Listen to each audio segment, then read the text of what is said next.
Mga kabugtuan kong mga kapadian, anaton, hermana, mga members sa Confraternity of Our Lady of Lourdes, mga kabugtuan ko di dagang Kristo. Yan nga Domingo, ang bugo sa simbahang Katoliko nag-celebrate sa Pista Han Birhen Han Lourdes. Sugad man, atong liwatin sa linurog niya na and World Day of the Sick. Gusa naton misa yan na tupod naton sa atong mapagampo ang tanan naton nga makabugtuan na may ada mga karamdaman, may ada mga sakit. Na pinagihan pagampo ang mahal nga Birhen Maria, ang Birhen sa Lourdes, ang Ginoo maghatag haira it grasya it kaupayan ang ira mga sakit. Sa panahon ni Kristo, ang sakit nga sangla waray pa tambal. Salit, ang tao nga may ada sakit nga sangla separate sa kadaman. Nag-isolate niya base diri siya makatakod or makahawa ang ibang nga mga tao nga waray sakit nga sangla. Usa lang ang rason kaya ang sangla at the time waray pa tambal.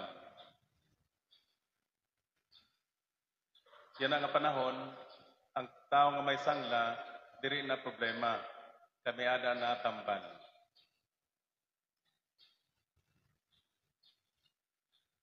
Ug yan ang panahon liwat, ang sangla, diri na sakit sa pisikal, kundi ang sangla, amo na ang kasalanan.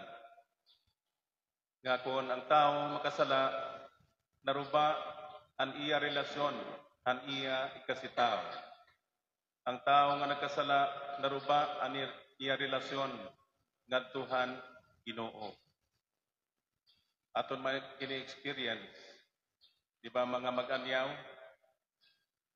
kahimot sala ang iya anyaw,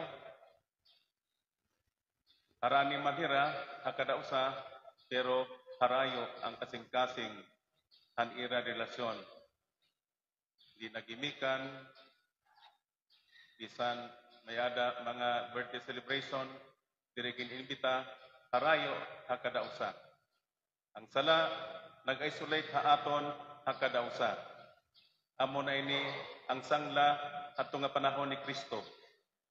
Destroys good relationship with one another, ang sala. Sanglit, aton istoryahan niya na ang sala. Kay amo liwat ini ang magdara sa tao sa pag-antos. Kabiduan ngan masulupon ang usa nga tao nga nakasala. Yan na klarohon naton. Sano bang tao makasala? Paano natin tingnan ang ating aksyon nga ini usa ka kasalanan? Tulo ka butang anaton tigamnan. Kung anaton ginhimo nga aksyon, kung aton ginhuna-huna, nakasala na kita. Kaya duha mga klase ang sala. Ang aksyon nga ginhimo naton ug ang huna-huna nga atong entertain sa buhat ug sa isipan nakasala ang tao. Yan na, sano kita masiring nga nakasala ako? Again, tulo ka butang nga atong tigamnan. Ini tulo ka criteria to judge an aton action kung kita nakasala. Number 1 is knowledge. Kay baro, maaram kita nga ini nga akong buhaton usa ka sala.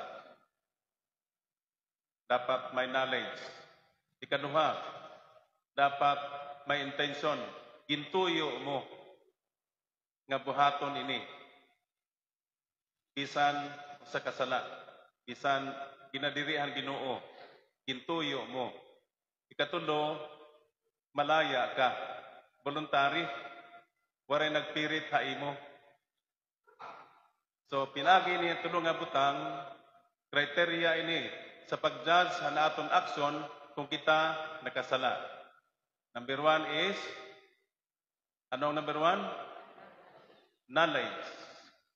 So, basic ini nga katikismo. Atong i-review. Okay, maaram na ako nga maaram na liwat ka mo or kadaman ha iyo, maaram na. Knowledge. Maaram ka nga ini nga action nga buhaton mo usa ka kasalanan. Kaduha is intention, gintuyo mo. Ikaw pat ni katulo. Ano yung katulo?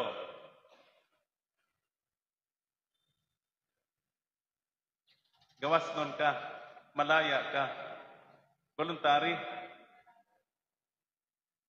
So tingnan mo yung nga tulo. Basi masiring mo nga ang ginhimo ko yan na usa ka kasalanan. Kung usa waray ini nga tulo, waray ka makasala. Mag-sample tayo. Halimbawa, pagpatay. Maaram ako ngang pagpatay, hintaw, kasalanan. Knowledge. Tapos, gintuyo ko, may intention ako nga patayon ini nga tao. Then, malaya ako, voluntary, nga ginhimo ko ini nga aksyon. Kasala ako, waray. Kasala, waray. Nakasala ako. Kaya ari ini nga tulo. Ano naman ang aksyon nga dili kasalanan nga wala ang usa? Papatay gihapon. Maaram ako nga ang papatay kasalanan, ginhimo ko. Ginhimo ko. Gintuyo ko. Pagpatay. Pero dili ako malaya. Kaya ano? Nasiring man nga, kung dili ko patayon ini nga tao, patayon nira na akong bugos nga pamilya. So, dili ako malaya, pero nagpatay ko ng tao. Sa tubangan sa Ginoo, waray ako makasala, kaya dili ako voluntary. Nga ginhimo ini nga kasalanan. Wala ko'y freedom to do it.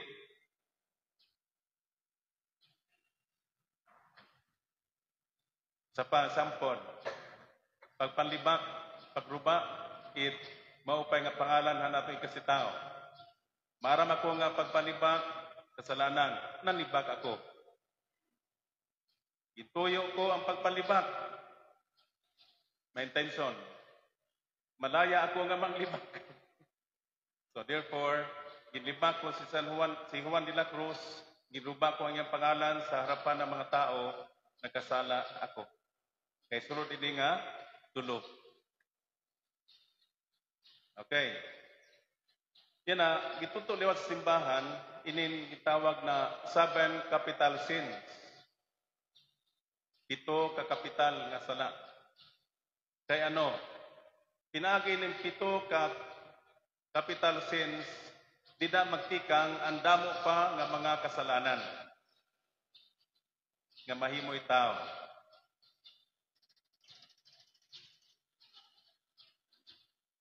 Kaya ako pamalandong, kaya no gingamit sa simbahan yung kapital.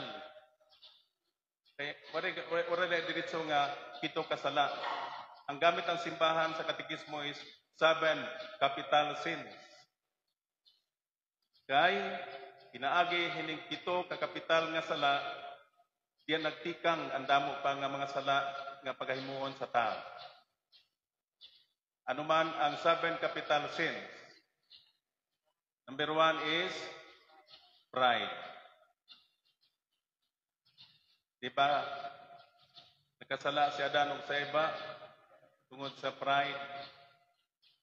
Kaya ano, gusto niwat nira nga mahimo nga Ginoo. Siring ng demonyo, sige, kaon kamo ini nga sa bungahin kahoy, kag indire hayoy Ginoo, kay mahinugad kamo haiya. Ug kaon ni Adan ug Eva ang bunga sa kahoy, kag indire han Dios sa ira. It was pride. Nagtulak kang Adan ug Eva nga supakon nira an indire han Ginoo nga ira pagabuhaton.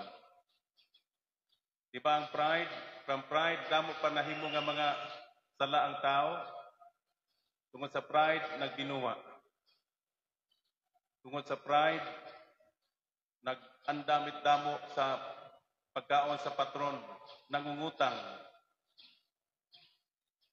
Ginpadalagan ay kinabuhi, sinagi sa pride, damo pagsalaanan ang nahimo niya because of pride. Kaduha is greed. Greed is kahakog. Diba? Kung ang usa nga tawo nga hakog, damo pagkasalanan niya na mahimo, nang lamang sa pagmalon-malon sa tuna nga namana nira, anira mga kag-anak. Dako iya, guti ang ibang nga bugto. Greed, kahakog. Bisan gani yan sa munhon, pagkaruba sa isla sa munhon niya because of mina, ang mga tao dito, waray na tubig ay rimnon, kay ginuba ang isla, iputol ang mga kahoy. Greed, kahakog sa tao.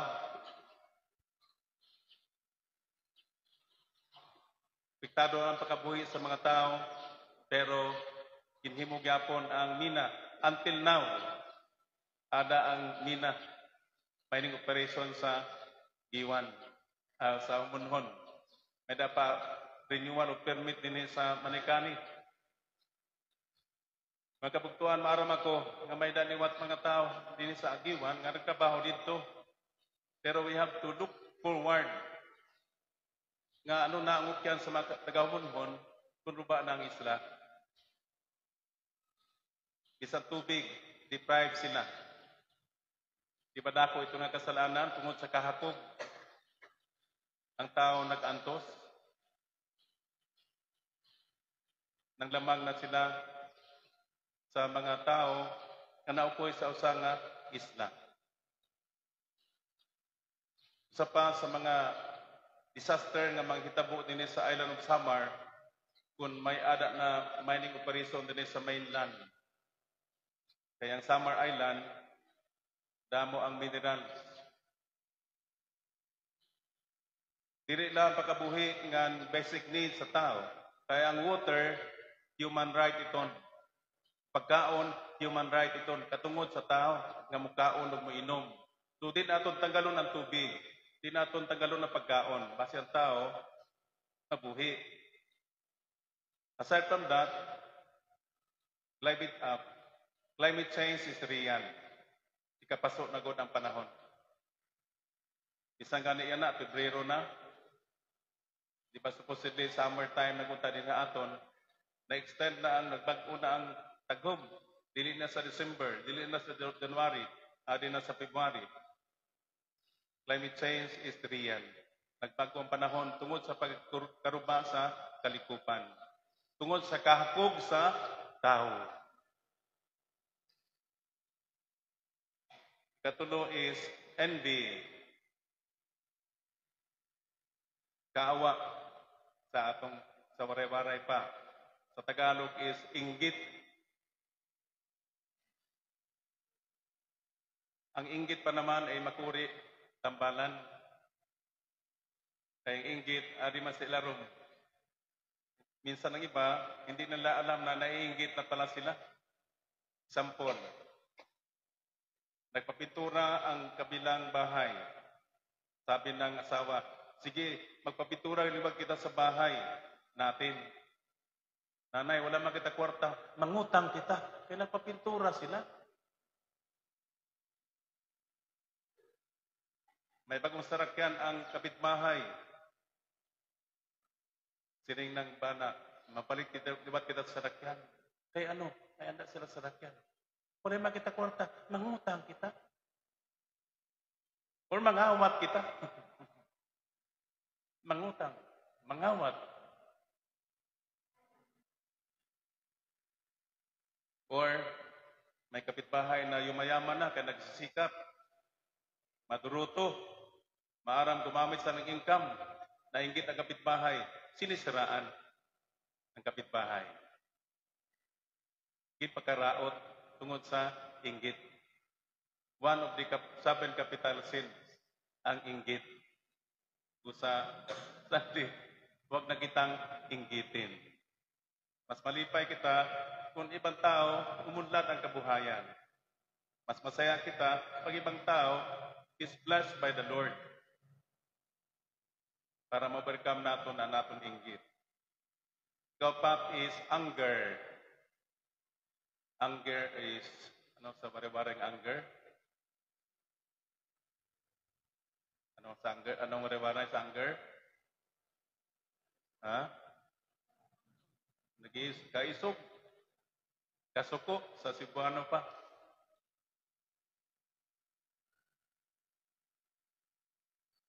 Or kasilang. Hatred. Diba? Kasilag is dako nga kasalanan. Hatred. Ikalima is lust. L-U-S-T. Lust. Hindi lust. Lust. Sa si waray-waray is, ano ang lust sa waray-waray?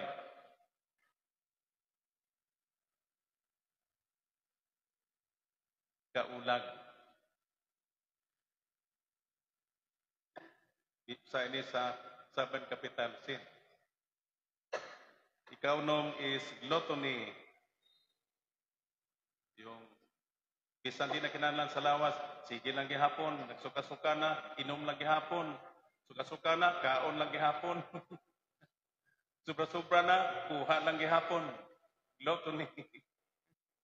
Dahil katapusan, sloth is kahupya.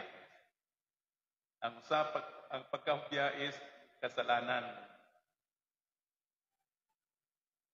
So amo ni magkabugtuan ang 7 capital sins nga makaruba sa maupay nga relasyon sa tao.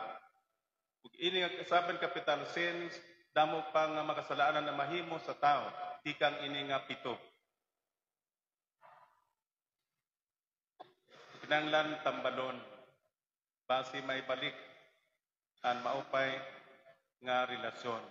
Pinaagi hini nga mga kasalanan nga sa panahon ni Kristo sugadit sangla. Nagruba sa relasyon sa tao, nag-isolate sa tao, tika nga nakadao sa haira, tika nga nakadao sa haaton. Yan na sa ka-iroy ang naghatag haaton it maupay nga susagaranan si Maria, ang Birhen sa Lourdes.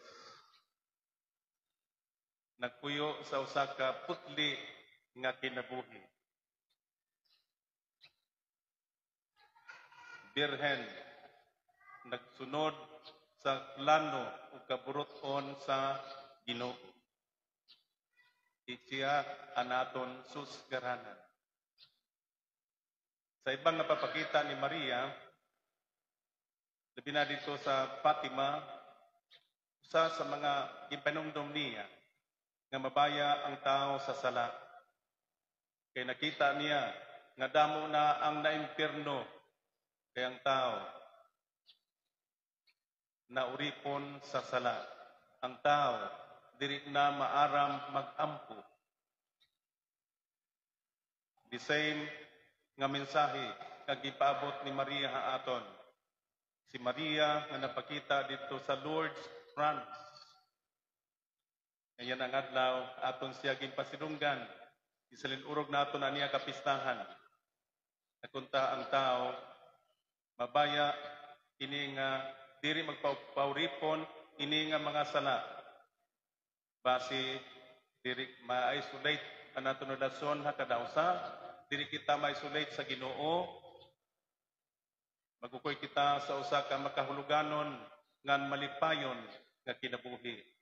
Kaya aton ginpaningkamutan ang pagsunod sa mga sugo sa Ginoo. Aton ginpaningkamutan nga ipakita naton ang gugma akadausa ha aton. Kumusa nga pamilya ang Dios, kumusa nga bungto ang Dios. Mahalo kita't bulig ang mapagampo ni Maria, ang Birhen sa Lourdes. Nagunta kita mahinugad sa iya. Sugad man aton aruon ang mapagampo liwat ni Maria para nato makabugtuan nga mayada mga sakit nga kunta tagan sila og complete healing ikang han grasya han aton Ginoo.